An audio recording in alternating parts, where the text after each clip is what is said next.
Pterygium and Pinguecula. Hey everybody, it's Dr. Sam, and I received a question about what is a pterygium and how to get rid of it. So pterygium is an inflammatory process. It's a degenerative progressive disease on the front part of the eyeball. It's actually a fibrous connective tissue that grows from the inside part of the eye, like the nasal part of the eye, and it grows across the cornea.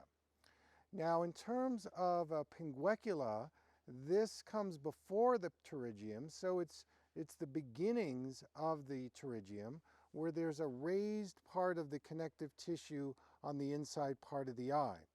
Now, it turns into a pterygium for a few reasons.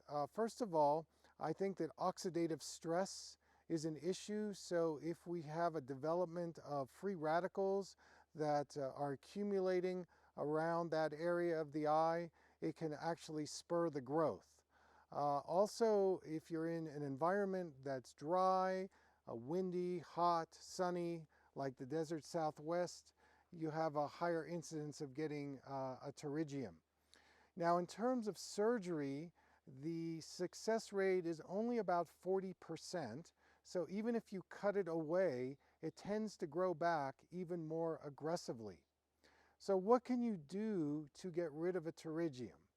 Well, there's a couple of things. First of all, I recommend the MSM eye drops. These, of course, are going to penetrate and soften the tissue, that connective tissue that's growing over the eye. So you'd want to use MSM eye drops, you want to use homeopathic eye drops, and then you want to supplement with large amounts of eye nutrients that include lutein, zeaxanthin, vitamin C, omega-3 fish oil, trace minerals, taurine, glutathione.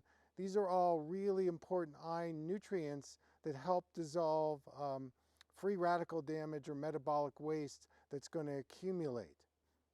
Now, there was a research study done in Science Reports, and researchers found that one of the causes of pterygium had to do with the malfunction of the meibomian glands of the eyelids. Now, the meibomian glands produce the oily part of the tears, and so in this study they found that people that had meibomian dysfunction had a higher risk of getting pterygiums. Now, another interesting study came out, and this was in the Journal of Molecular Biology, and researchers found that curcumin actually could suppress and inhibit some of the cells that create the pterygium growth.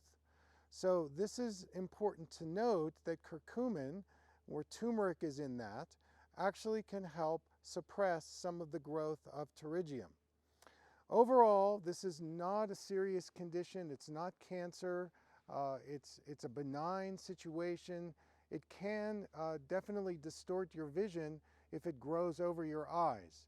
So again, if you follow my steps in terms of better eye nutrients and MSM eye drops, I might also add things like aerobic exercise, a low carb, low sugar, no gluten diet.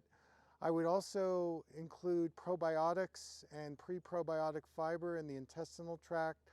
Just because of the inflammatory nature of the pterygium, this could also be very helpful.